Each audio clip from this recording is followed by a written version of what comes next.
Hello friends, welcome है आप सभी का आईएएस पॉइंट के यूट्यूब चैनल में। जैसा कि आप सभी जानते हैं, हमारा जो सेक्शन है यह आपका इंपॉर्टेंट क्वेश्चंस का रहता है, जिसमें हम डेली 10 क्वेश्चंस को डिटेल के साथ देखते हैं। क्वेश्चन शुरू करने से पहले मैं आपको बता दूं कि यूपीएसआई महासंग्राम 2021 नोट्स, जो कि यूपीएसआई के सिलेबस पर आधारित है, यह नोट्स मात्र आपको 150 रुपये में दिया जा रहा है।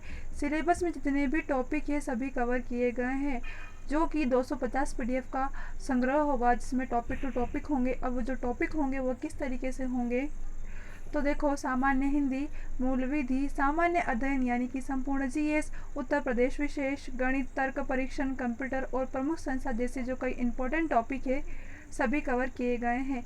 अगर आप नोट से प्राप्त करना चाहते हैं तो आप इसी नंबर पे मैसेज कर सकते हैं, और कोई भी डिफ़िकल्टी होती है तो आप इसी नंबर पे कॉल भी कर सकते हैं।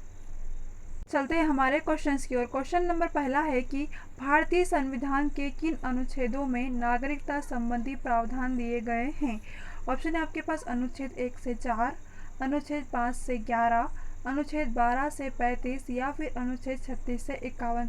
मैं आपको बता दूं कि जो नागरिकता संबंधी प्रावधान दिए गए हैं, काय में भारतीय संविधान के जो अनुच्छेद है जिसमें नागरिकता संबंधी प्रावधान दिए गए हैं, वह अनुच्छेद 5 से 11 तक दिए गए हैं। तो आपका जो सही जवाब होगा वह क्या होगा? ऑप्शन नंबर बी, यानी कि भारतीय संविधान के 5 से 11 अनुच्छेदों में नागरिकता संबंधी प्रावधान दिए गए हैं। भारतीय संविधान निर्माताओं ने भारतीय संविधान के दूसरे भाग में अनुच्छेद 5 से 11 तक नागरिकता संबंधी विभिन्न उपबंधों का प्रावधान दिया है।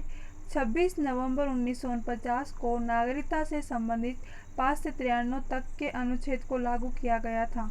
ठीक है। पुनः भारतीय नागरिकता अधिनियम 1955 के संबंध में विभिन्न प्रावधान लागू किए गए हैं। तो आपको सही जवाब का वह क्या होगा? ऑप्शन नंबर बी, यानी कि 5 से 11 तक के जो अनुच्छेद है यह किसी संबंधित नागरिकता संबंधित है। अगला क्वेश्चन है, भारतीय संविधान निम्नलिखित में से कौन सी नागरिकता प्रदान करता है। ऑप्शन है आपके पास एकल नागरिकता, दोहरी नागरिकता, उपरोक्त दोनों या फिर उपरोक्त में से कोई नहीं। देखो, भारतीय संविधान जो नागरिकता प्रदान करता है वह है एकल नागरिकता। तो आपका जो सही जवाब होगा वह क्या होगा? ऑप्शन नंबर ए, यानी कि भारतीय संविधान एकल नागरिकता प्रदान करता है। देखते हैं, भारतीय संविधान में एकल नागरिकता की व्यवस्था की गई है। भारतीय संविधान का भाग 2 अनुच्छेद 5 से 11 तक नागरिकता के बारे में उपबंध है।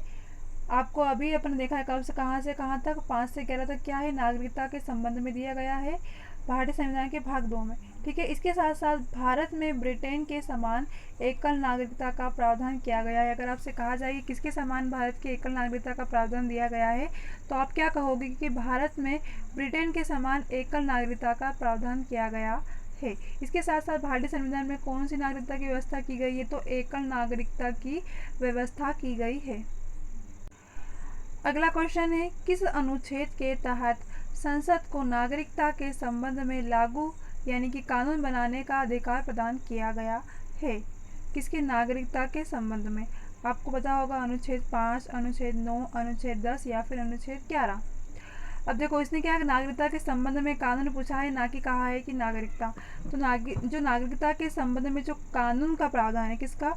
कानून बनाने का अधिकार प्रदान किया है, वह अनुच्छेद 11 के अंतर्गत कहा गया है। किसके? अनुच्छेद 11 के अंतर्गत क्या कहा है कि संसद को नागरिकता के संबंध में कानून बनाने का अधिकार प्रदान किया गया है। कौन से अनुच्छेद में? अनुच्छेद ऑप्शन नंबर डी आपका, यानी कि अनुच्छेद 11 में।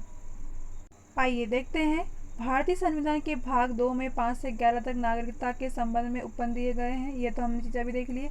अनुच्छेद 11 के तहत संसद को नागरिकता के संबंध में कानून बनाने का अधिकार प्रदान किया गया है। मोस्ट इम्पोर्टेंट लाइन है कि संसद को नागरिकता के संबंध में कानून बनाने का अधिकार कौन से अनुच्छेद के अंतर्गत है, तो कौन से अनुच्छेद के? अनुच्छेद 11 के तहत। ठीक है। अर्थात संसद नागरिकता के अर्जन और समाप्ति एवं नागरिकता से संबंधित अन्य सभी विषयों के संबंध में कानून बना सकती है। भारत का संविधान ब्रिटेन की तरह एकल नागरिकता का उपलब्ध कराता है। अगला क्वेश्चन है, भारतीय नागरिकता नहीं प्राप्त की जा सकती है। देखो, भारतीय नागरिकता क्यों प्राप्त नहीं की जा सकती है? जन्म के द्वारा, देशीकरण के द्वारा, किसी भूभाग के सबमरीन द्वारा, या फिर भारतीय बैंक में धन जमा करके। ठीक है, देखो मैं आपको बता रही हूँ, इसका जो सही जवाब होगा वो तब बच्चा को पता होगा। भारतीय, जो ऑप्शन नंबर डी सही होगा। भारतीय बैंक में धन जमा करोगे तो क्या आपको वहाँ की नागरिकता प्राप्त होगी? नहीं होगी। जन्म के द्वारा भी हो सकती है, देशीकरण के द्वारा भी हो सकती है, किसी भूभाग में सम्मिलित के द्वारा भी हो सकती है, परंतु भारतीय बैंक में जो धनराशि जमा करोगे उसके द्वारा भारतीय नागरिकता प्राप्त नहीं की जा सकती। तो आपका सही जवाब क्या होगा? वो होगा ऑप्शन नंबर डी। अब देखें कि किस किस के द्वारा प्राप्त की जा सकती है। देखो, भारतीय नागरिकता अधिनियम 1955। ठीक है, अगर आपसे कहे कि भारतीय नागरिकता अधिनियम 1955, इसके बाद क्या हुआ? इसके बाद जो संशोधित के द्वारा भारतीय नागरिकता निम्नलिखित तरीके से प्राप्त की जा सकती है। अब किन किन तरीकों से? देखो, एक तो जन्म के द्वारा, रक्त संबंध या वंशक्रम के द्वारा, रजिस्ट्रेशन आप बताइए, देशीकरण के द्वारा, किसी भूभाग में सम्मिलित जो सम्मिलन है उसके द्वारा। ये 5 कारण इनके कारण क्या हो सकता है कि नागरिकता प्राप्त कर सकते हैं, परंतु भारतीय बैंक में धन जमा करके नागरिकता प्राप्त नहीं की जा सकती है। ठीक है, ये बिल्कुल रॉन्ग है, क्योंकि यह एक वाणिज्यिक व्यवहार है। आपने देखा होगा अक्सर कि मनी ट्रांसफ़र हो जाती है इस तरीके से, परंतु ऐसा नहीं होता है कि तुम क्या बोलते हैं, मतलब सिर्फ अकाउंट में पैसे जमा करके वहाँ की नागरिकता प्राप्त नहीं कर सकते हो। अगला क्वेश्चन है, देशीकरण द्वारा नागरिकता प्राप्त का एक तरीका क्या है? माता पिता की नागरिकता, भाई बहन की नागरिकता, विदेशी पुरुष से विवाह करने पर, या फिर विदेशी से मित्रता है वह करने पर। क्या कह रहा है कि जो विदेशीकरण है इसके द्वारा नागरिकता प्राप्त करने का एक तरीका पूछा गया है। ठीक है, तो देखो, अगर हम यहाँ के हैं और अगर विदेशी जो विदेश में रह रहा है, अगर जो या रह रही है, अगर उनसे विवाह करते हैं तो फिर हमें वहीं की नागरिकता प्राप्त हो जाएगी ना। तो आपका ऑप्शन नंबर सी सही होगा, यानी कि विदेशी पुरुष या महिला से विवाह करने पर वहाँ की आपको नागरिकता प्राप्त हो सकती है।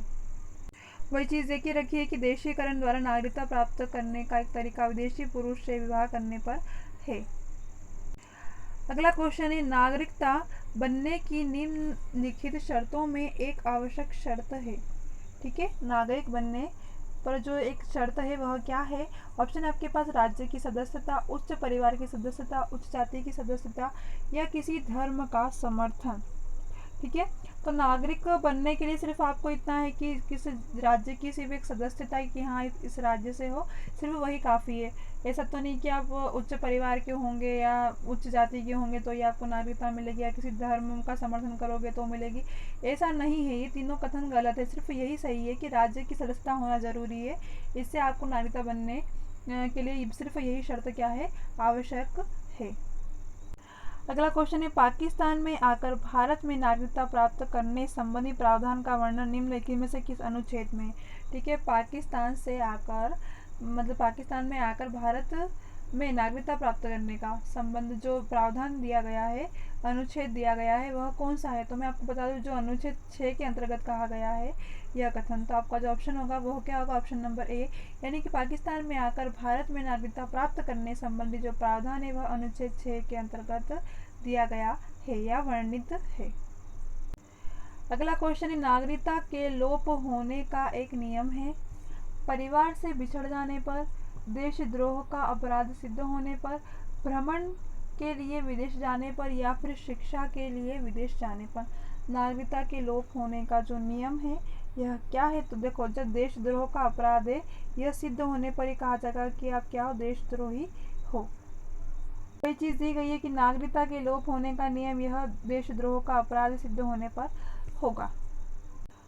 अगला क्वेश्चन है, एक व्यक्ति नागरिकता के अधिकार कैसे खो सकता है? इसका एक कारण हो सकता है, एक व्यक्ति की दूसरे देश में 2 महीने के लिए चला जाता है, एक व्यक्ति दूसरे राज्य में नागरिकता ले लेता है, एक व्यक्ति राज्य के लिए कर्तव्य का प्रदर्शन नहीं करता, या फिर एक व्यक्ति बहुराष्ट्रीय कंपनी में काम करता है।